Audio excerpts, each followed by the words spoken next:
السلام عليكم ورحمة الله وبركاته، ازيكم يا شباب؟ عاملين ايه؟ يا رب دايما تكونوا بخير. والنهارده مع فيديو جديد مع تليفون A52s مع اكتر من 10 حركات واسرار من التليفون ده. تليفون جامد جدا اللي ثابت وجوده في الفترة الأخيرة من فئة الفئة المتوسطة. هنتكلم عن شوية اسرار كده واعدادات مخفية كده فيه هتسهل عملك وهتحببك في التليفون اكتر. لكن قبل ما نبدأ الفيديو يا ريت ما تنساش تعمل لايك واشتراك في القناة عشان يوصلك كل جديد. ندخل على طول. اول خطوة معانا هندخل على الاعدادات وندخل على الشاشة. بعد ما بندخل على الشاشة بنتكلم احنا على شريط التنقل اللي تحت ده، اللي هو ده، واللي هو الزراير اللي تحت ده، اللي هو الأزرار اللي تقدر تلغيها وتقدر تخليها زي الآيفون. لو عايز تغيرها تخليها سحب أو تخليها زراير زي ما هي. هننزل تحت كده بعد ما بنفتح الشاشة وهتختار شريط التنقل. زي ما انتم شايفين يا شباب هتلاقي فيه هنا نوع التنقل إذا كان أزرار أو إيماءات سحب. زي ما انتم شايفين المعاينة بتاعته، لو انت اخترت ده هيلغي لك هنا زراير اللي تحت دي، وبقت اتحولت لشريط اهو تقدر تتنقل بيه زي الايفون بالظبط، او تختاره زراير زي ما هو. وكمان لو هو زراير تقدر تغير ترتيب الازرار. لو انت عايز تخلي الازرار من اللي هو الزرار ده اللي هو الرجوع ده في اليمين، او تخليه في الشمال، حسب راحتك انت. تقدر تغير في الاعدادات دي زي ما انت عايز. ودي كانت اول ميزه معانا يا شباب النهارده. الميزه اللي بعد كده يا شباب اللي هو الشريط الجانبي اللي بيبقى هنا في الجنب ده. في شريط هنا بيبقى جانبي كده اللي انا شديته ده، بيبقى موجود فيه شويه اختصارات كده تقدر تغير فيه وتقدر تعدل فيه زي ما انت عايز. طب احنا نعمل الشريط الجانبي ده ازاي؟ هن هتفتحه كده اهوت بالشكل دوت، وتدوس على الترس اللي فوق ده اهو، وتفتح الاعدادات لو انت عايز. لو انت في 3 شرط تحت اهوت، لو انت دوست عليهم بالشكل دوت هتلاقي في كلمة تعديل. لو دوست على تعديل تقدر تغير، هيطلع لك كل التطبيقات اللي قدامك دي، وتضيف التطبيق اللي انت عايزه في الاختصارات ده، وتلغي اللي انت عايزه من هنا. وطبعا ده يعني ميزة حلوة جدا هتخليك توصل لتطبيقاتك بسرعة وبسهولة شديدة. ده الاعداد نمرة 2. الاعداد اللي بعد كده يا شباب برضو في قلب الاعدادات، لو فتحنا الاعدادات كده ورحنا على الاشعارات. لو رحنا على الاشعارات كده هنفتح ضبط الاطار الوجيز المنبثق كده. الإضاءة يا شباب اللي هي الجانبية، يعني تقدر تخلي فيه إضاءة جانبية مع الإشعارات، تشتغل مع الإشعارات. أول ما يجيلك إشعار بيجيلك إضاءة في الجنب هنا. هنا طبعا هي مظبوطة على لا شيء، لكن لو دوست عليها بالشكل دوت هيطلع لك بقى معاينة زي ما أنت شايف كده أهوت.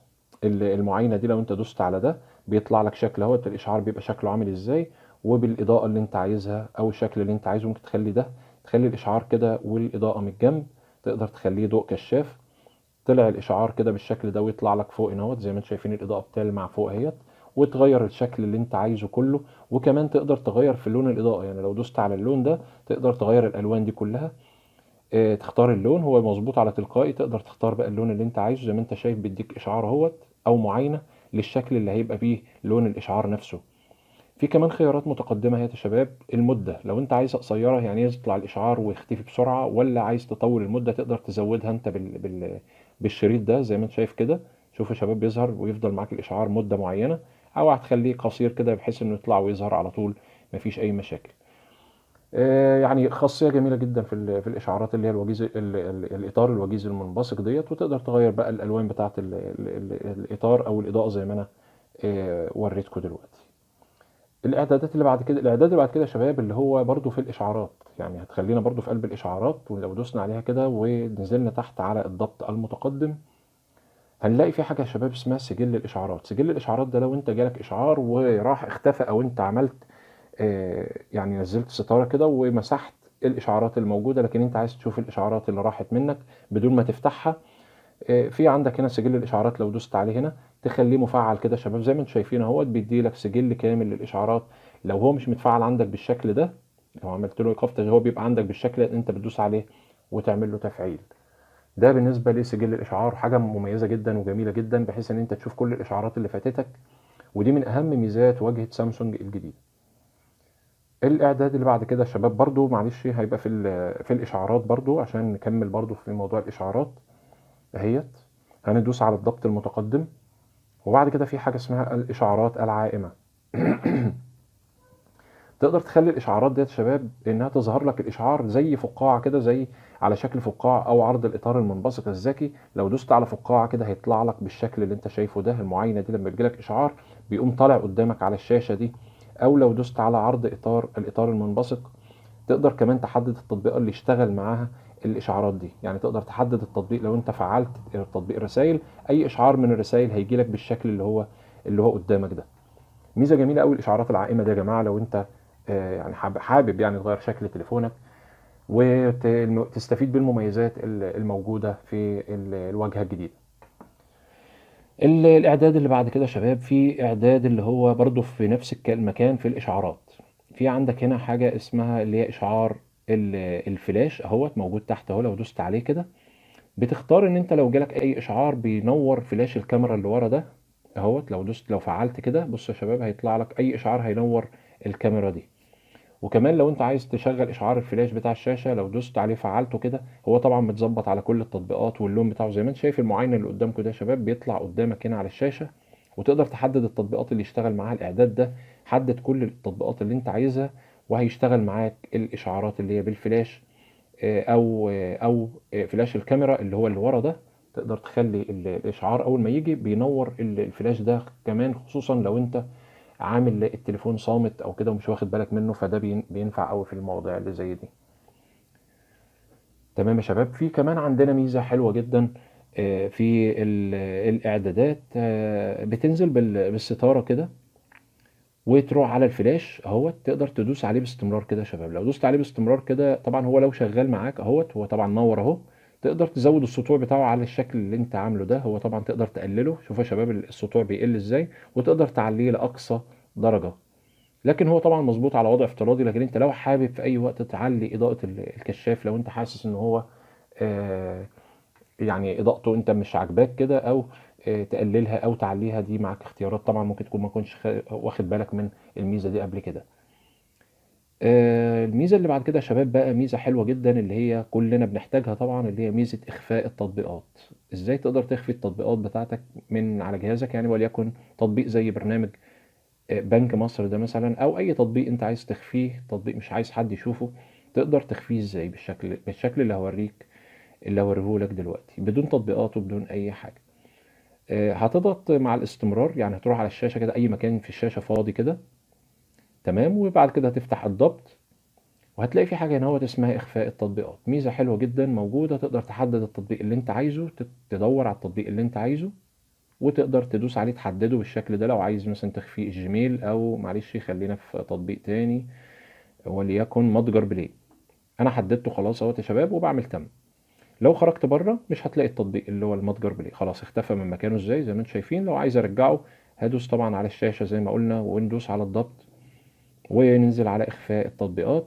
هنلاقي عندنا القائمة اللي فوق دي، الحتة اللي فوق دي اللي فيها التطبيقات المخفية. لما ندوس على علامة الحمراء دي، العلامة الحمراء اللي هي جنب التطبيق ديت، وندوس على تم، رجع التطبيق يا شباب لمكانه تاني في الشاشة. لكن احنا طبعا هنديله اختصاره اللي هو رجع اهوت، لكن احنا هندوس عليه باستمرار عشان نضيفه على الشاشة الرئيسية ونرجعه مكانه حسب ما انت عايز. ميزة حلوة جدا إخفاء التطبيقات يا شباب، وبيحتاجوا لها برامج كتير عشان خاطر تقدر تعالج الامور اللي انت الخصوصيه بتاعتك، وما تخليش حد يتطفل عليك.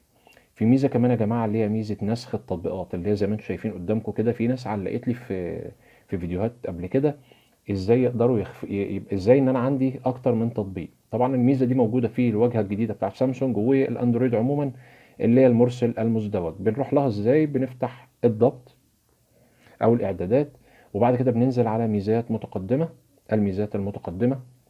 وبعد كده في حاجه تحت هنا اهوت يا شباب اسمها المرسل المزدوج. هو ده يا شباب متفعل ازاي؟ كل الحاجات دي متفعله اهوت، بتلاقيه موجود. لو مش متفعل عندك هتلاقيه تحت. كل التطبيقات ده هتلاقيه تحت ومعموله بعلامه رمادي كده.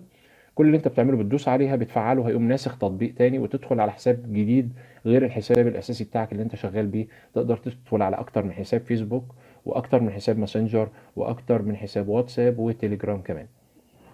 ميزه حلوه جدا يا شباب صراحه، اللي هي بتاعت نسخ التطبيقات ديت. انا بصراحه مش مستغني عنها. معظمنا كل الناس عندها اكتر من رقم تليفون، فبيعمل تليجرام واتساب باكتر من رقم، والفيسبوك برضو نفس الكلام، اكيد بيبقى عندك اكتر من حساب او ماسنجر خاص بيه. الاعداد اللي معانا يا شباب الاخير اللي معانا جميل قوي النهارده، هتدخل على الاعدادات كده وننزل برضو على الميزات المتقدمه. هتلاقي في حاجة اسمها الحركات والإيماءات. الحاجات دي بقى يا شباب شوية ميزات ممتازة في الواجهة بتاعت الأندرويد 12. طبعا حاجه جميله قوي. يعني في عندك ميزه هي موجوده في اندرويد 11 يا جماعه، طبعا مش 12 بس، ولكن الميزات ديت موجوده في الواجهه بتاعت سامسونج. في عندك اول حاجه اسمها الرفع للتنشيط، لو انت فعلتها يعني انت مثلا لو انت اما نفعلها بس كده هوري لك بتعمل ازاي.